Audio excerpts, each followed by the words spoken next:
மாரியம்மன் கோவிலில் சுவாமி கும்பிடுவதில் இரு சமுதாயத்திற்கும் இடையே ஏற்பட்ட பிரச்சினை நீதிமன்றத்தில் வழக்கு நிலுவையில் உள்ள நிலையில் அறநிலையத்துறை சார்பில் வைக்கப்பட்ட பதாகையை அகற்றக்கோரி வாக்குவாதத்தில் ஈடுபட்டனர். கரூர் மாவட்டம் சின்னதாராபுரம் பகுதியில் அருள்மிகு மாரியம்மன் கோவில் அமைந்துள்ளது.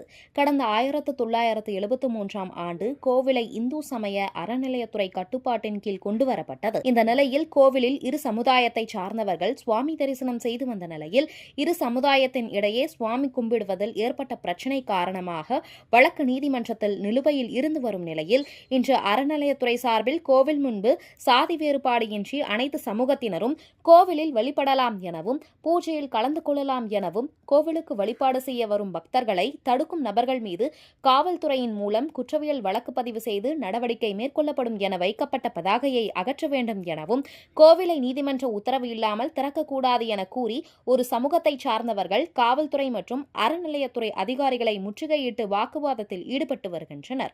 மேலும் சம்பவ இடத்தில் அரவக்குறிச்சி வட்டாட்சியர், காவல்துறையினர், இந்து சமய அறநிலையத்துறை அதிகாரிகள் பொதுமக்களிடம் பேச்சுவார்த்தையில் ஈடுபட்டு வருகின்றனர். இதனால் அப்பகுதியில் பெரும் பரபரப்பு ஏற்பட்டு வருகிறது.